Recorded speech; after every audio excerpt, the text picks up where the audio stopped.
हमारे साथ सुनीता जी मौजूद है, जिन्होंने जो प्रधानमंत्री के द्वारा एम्प्लॉयमेंट का जो प्रोग्राम शुरू किया गया है, अलग अलग लोगों को लोन दिया जाता है, उसके तहत इन्होंने अपनी एक फैक्ट्री शुरू की है। अभी जो हम यहाँ पे बैठे हैं, ये घर का आंगन नहीं है, ये एक फैक्ट्री का आंगन है और थोड़े ही दिन में यहाँ पर काम शुरू होने वाला है।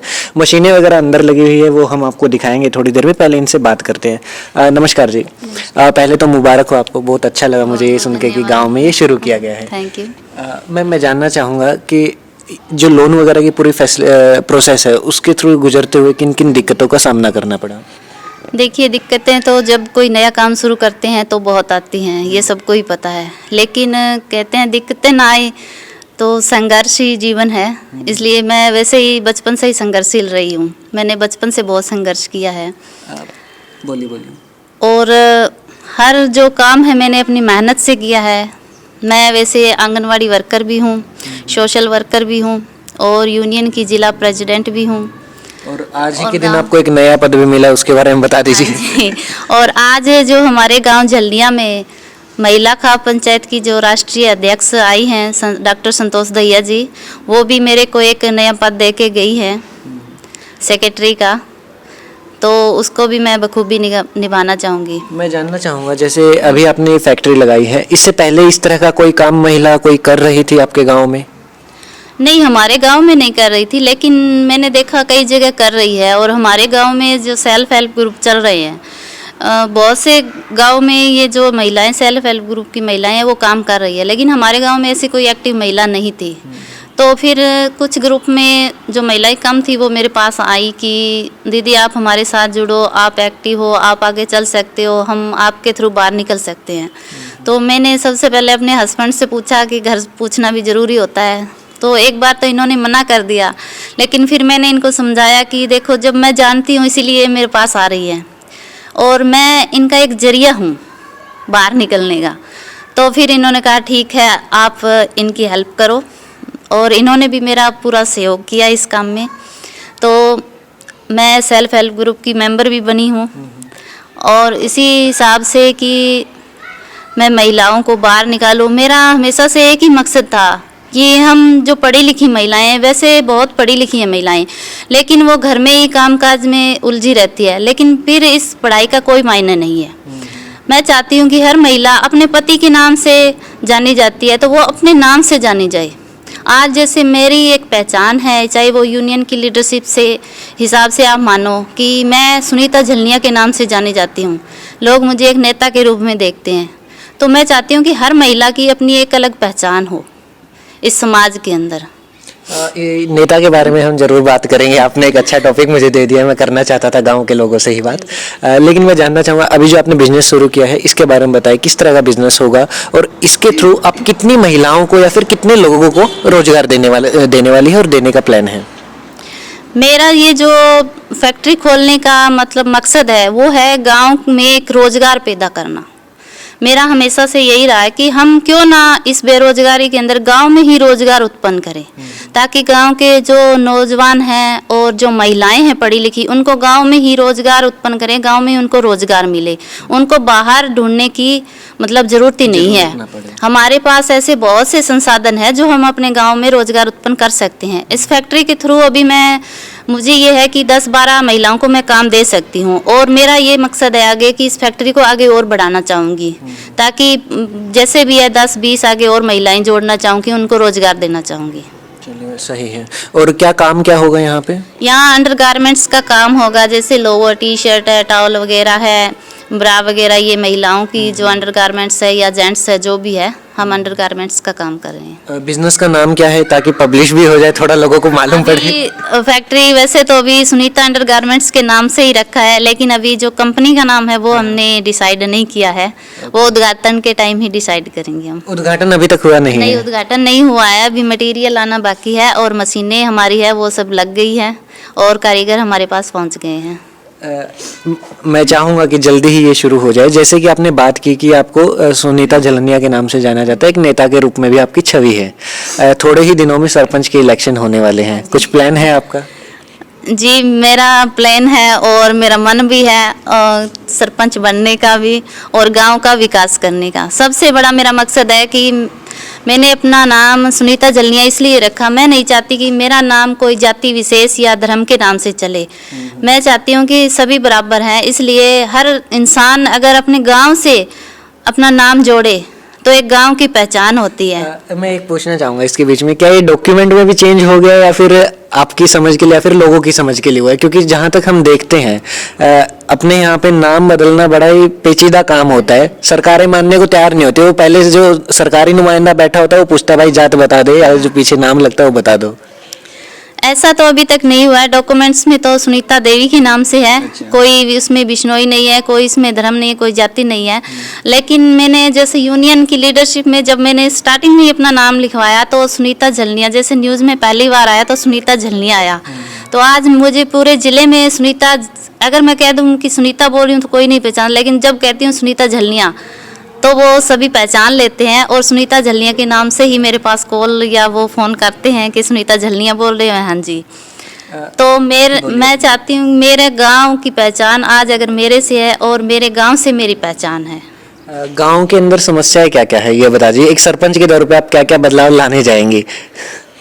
मैं अगर लोग मुझे मौका देते हैं सरपंच बनने का तो मैं सरपंच के तौर पर मैं सबसे पहले बहुत बड़ा एक बदलाव है कि रोजगारी का है।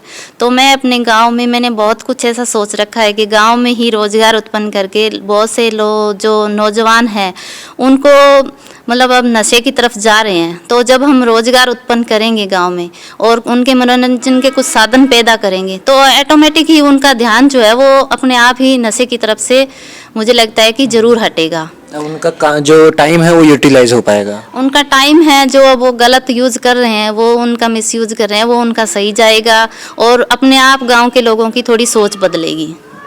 उसके अलावा सफाई की व्यवस्था कैसी है आपके गांव में? सफाई की व्यवस्था वैसे कुछ ठीक है लेकिन लगभग देखा जाए तो अच्छी नहीं है। बहुत सी ऐसे कर्मचारी, सफाई कर्मचारी है वो 2 ही हैं। ज़्यादातर देखा गया है कि सरपंच जो होते हैं वो अपने घरों में या अपने खेतों में काम कराते हैं। तो मेरा ये मकसद, मैं एक यूनियन की लीडर हूँ और मैंने हमेशा मतलब एक अपनी जो लड़ाई लड़ी है हर चीज़ के ऊपर, तो मेरा मकसद ये है कि जो सफाई कर्मचारी है वो जिसकी जो ड्यूटी है वो अपनी ड्यूटी करे। मैं नहीं चाहती कि कल को मैं सरपंच बनूंगी उसके अपने घर काम कराऊं या खेत में कराऊं, फैक्ट्री में काम करवाएं, फैक्ट्री में कराऊं, ऐसा मेरा कोई मकसद नहीं है किसी से कोई भी मतलब काम कराना। जो जिसकी ड्यूटी है, अगर गांव के लिए लगा है तो वो गांव की साफ सफाई करे। मनरेगा का जो काम होता है आपके गांव में कैसा चल रहा है, प्लस जो हो रहा है उससे आप सेटिस्फाई हैं? नहीं, ऐसे काम से मैं सेटिस्फाई नहीं हूँ। मैंने देखा है कि कई बार ऐसे ही काम को वेस्ट ही, मतलब आप सरकार का पैसा उसको वेस्ट ही मानना चाहिए आप। वैसे तो साल 2 साल में कई बार ये काम लेके आते हैं, काम लेके नहीं आते, और फिर लेके आते हैं तो इस काम को उनको मनरेगा मजदूरों को ऐसी जगह लगा दिया जाता है जो काम मतलब है ही नहीं।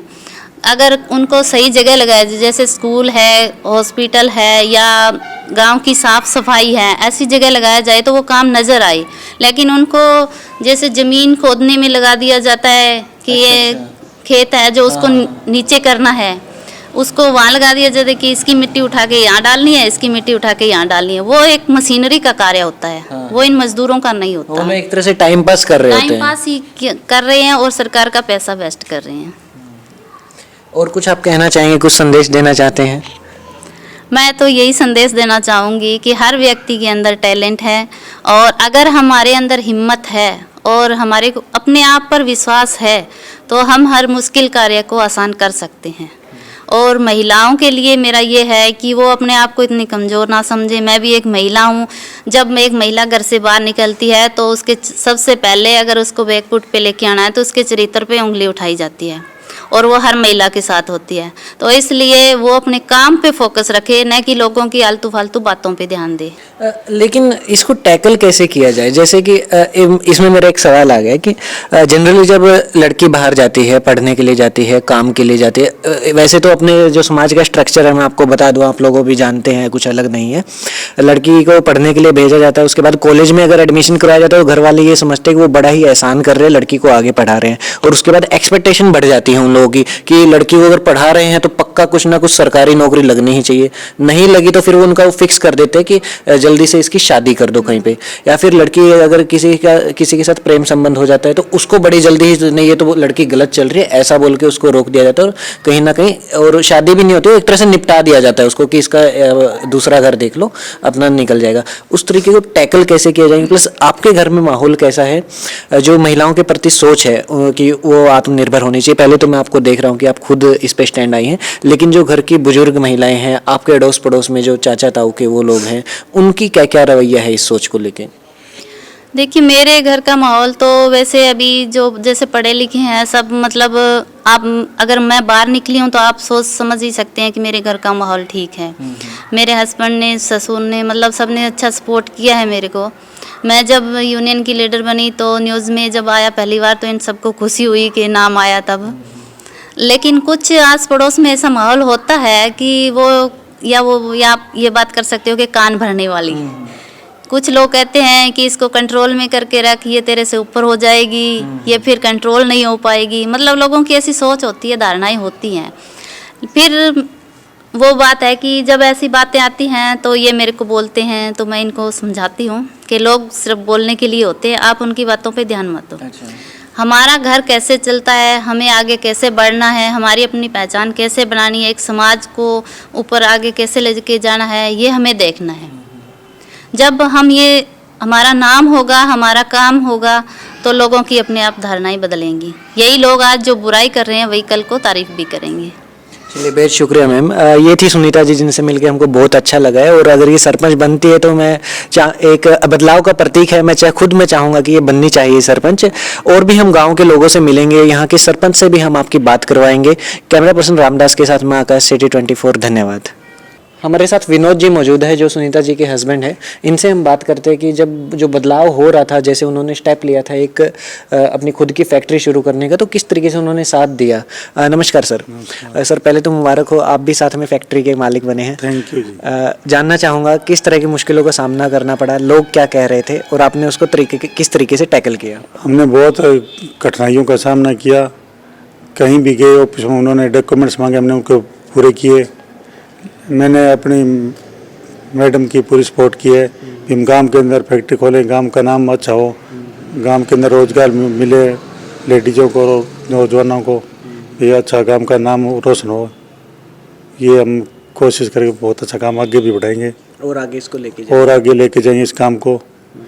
जो भी सरकार हमें सपोर्ट दे, किसी और काम करके काम का अच्छा काम करेंगे। क्या लगता है, एक सरपंच के तौर पे देख पा रहे अपनी पत्नी को?